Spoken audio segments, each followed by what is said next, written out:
pessoal, boa noite. A aula de hoje vai falar um pouquinho sobre a Revolução Industrial. Mas o que foi a Revolução Industrial? Então eu fiz uns mapas mentais aqui para a gente estar discutindo e abordando o tema, tá? Então, meu nome é Marisa, professora de História, DMF Tibério, DMF Sônia Maria. Vamos lá, vamos junto para essa aula. Bom, então no mapa mental a gente está colocando aqui que a Revolução Industrial, tá? Ela é processo, né, dela que aconteceu no século XVIII, tá? Ela vai trazer o quê? Uma mecanização.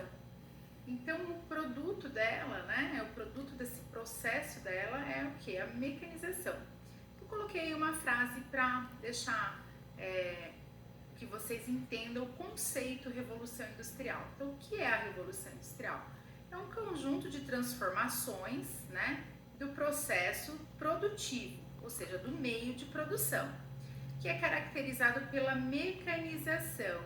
Não é mais a mão de obra, a força do homem, e sim um processo mecânico, tá? Então, é um processo que marca a substituição do homem pelas máquinas, tá? Então, o que foi a Revolução Industrial? Esse conjunto de transformações do processo produtivo caracterizado pela mecanização. Ela aconteceu de 1760 a 1860 na sua primeira fase, ou seja, a gente tem a primeira Revolução Industrial. Bom, onde ela ocorreu? Ela ocorreu na Inglaterra. Então a gente fala do pioneirismo inglês. Por que o pioneirismo inglês? Por que ela ocorre na Inglaterra? Porque a Inglaterra, ela tem alguns fatores que fazem com que ela saia na frente. Então eu fiz outro mapa mental para vocês entenderem quais são esses fatores. São eles: acumulação de capitais, acúmulo de capital, né? Que veio do comércio marítimo, que desde a dinastia Tudor, lá da Rainha Elizabeth, já praticava. Essa burguesia rica e próspera chegando ao poder por meio das revoluções, né? Já tinha participação, mesmo que ainda em pequena quantidade, no parlamento, na Câmara dos Comuns, né? A exploração das colônias pelos corsários, que era uma pirataria legalizada, né? Todos que fossem inimigos da Inglaterra, no caso principalmente a Espanha, os piratas, eles tinham autorização de estar saqueando esses navios, tá? Outra característica foi a ética protestante. O que foi essa ética protestante? Aquela questão de que eles eram predestinados, né? Então a acumulação de riquezas, isso dizia que ele, se dar bem, ele era abençoado por Deus, era uma crença protestante. Então isso fazia com que eles buscassem essa acumulação de riqueza.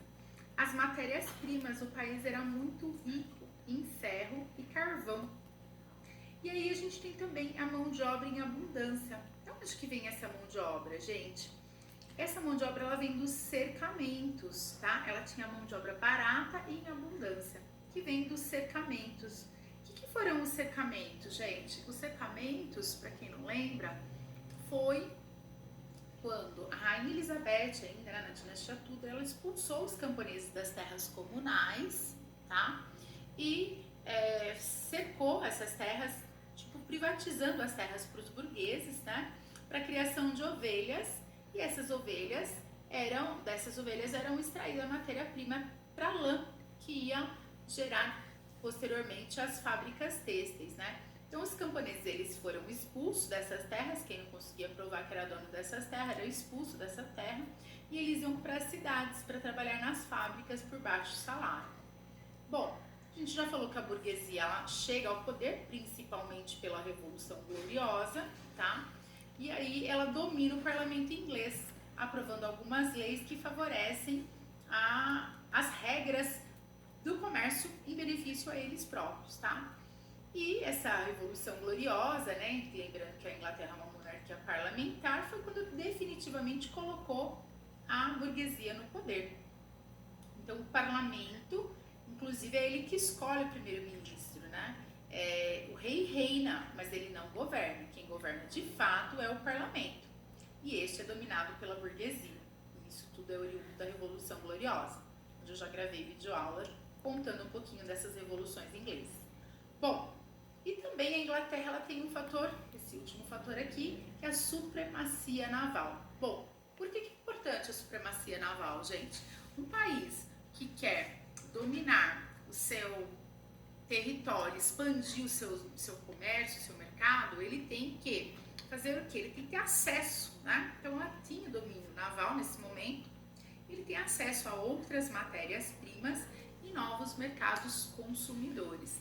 Então, foram esses os fatores que levaram a Inglaterra a sair na frente, que é o acúmulo de capital, ética protestante, matéria-prima em abundância, barata, porque na Inglaterra é rica em carvão e ferro, que era a matéria-prima essencial, e a mão de obra em abundância e barata, oriunda dos cercamentos, que foram aqueles enclausos, né, que foram cercadas as terras, obrigando os camponeses a partirem para a cidade em busca de trabalho, e aí, nessa busca por trabalho, eles vendiam a força de trabalho, né, que é o princípio da Revolução Inglesa, né, dessa Revolução Industrial, que é a mecanização, né? Eu tenho meu processo de produção, eu vendo a minha mão de obra, eu não tenho o que produzir, eu não tenho a matéria-prima, eu não tenho as ferramentas, então eu tenho que vender o quê?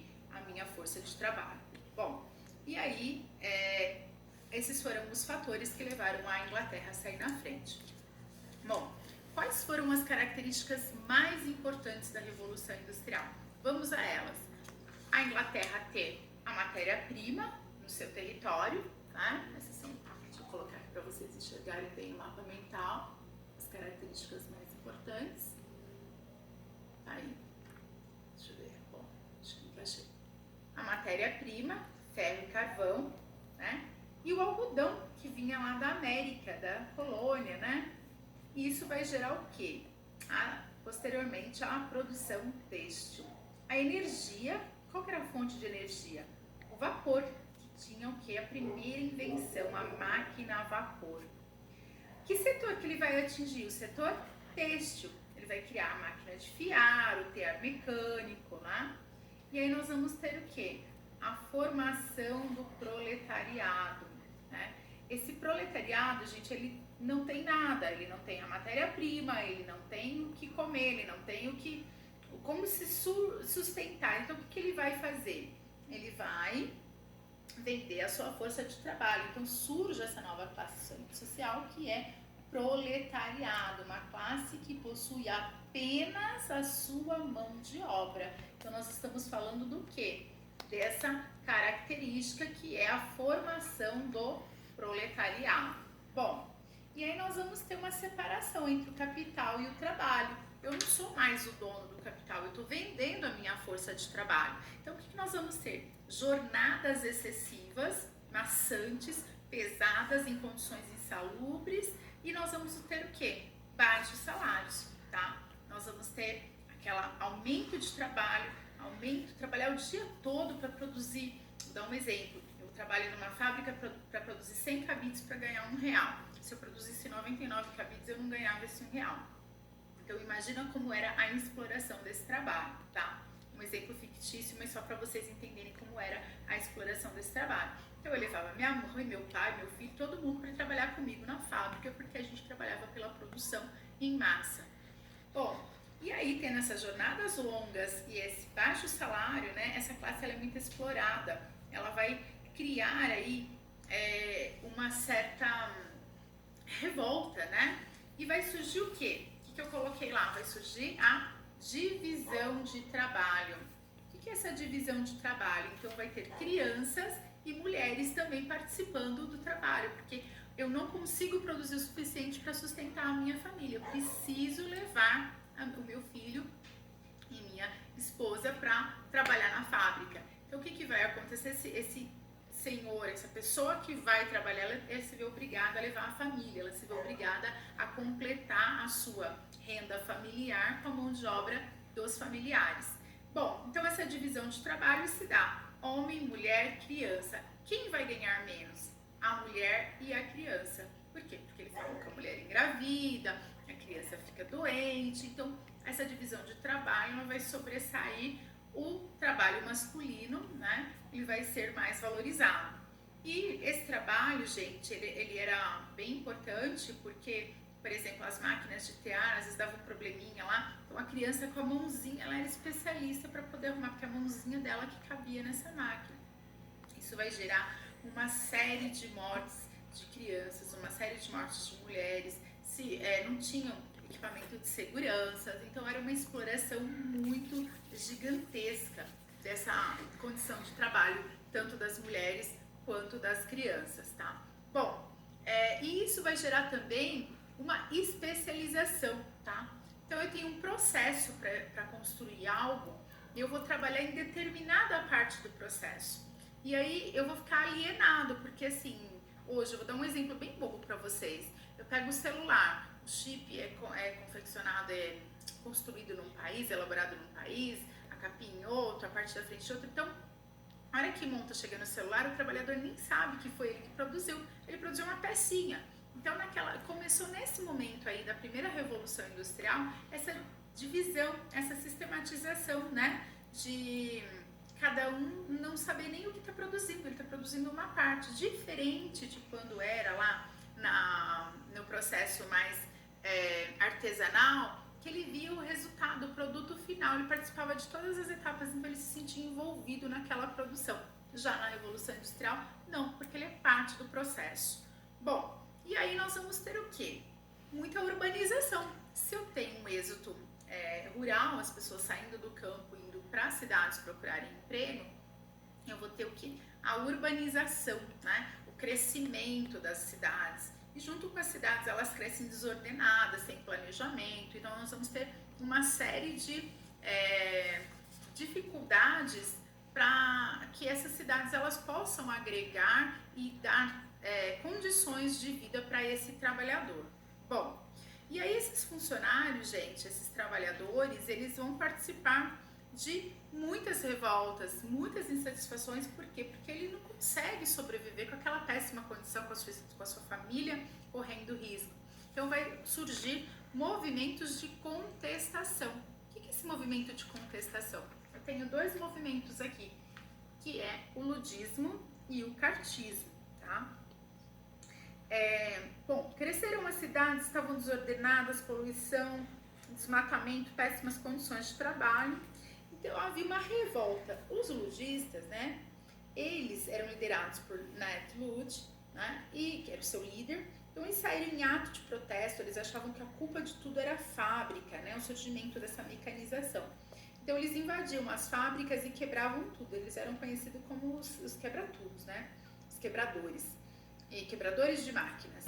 Então o ludismo, ele traz essa revolta para esse contexto, né, que sai daquele processo artesanal, do campo, né, de ter toda a sua fartura ali, né, na horta, de tudo que você podia para sua sobrevivência, para esse processo de só ser um proletariado, só vender a sua mão de obra. E os cartistas, quem eram os cartistas? Eles tentaram conseguir os seus direitos através da política, tá? Eles escreveram a Carta do Povo, contendo uma série de reivindicações e foi enviado ao parlamento inglês. Os cartistas tiveram alguns êxitos, eles tiveram algumas conquistas. Bom, a Revolução Industrial ela não acaba aqui, ela passa por 3 fases que são assuntos de outras aulas.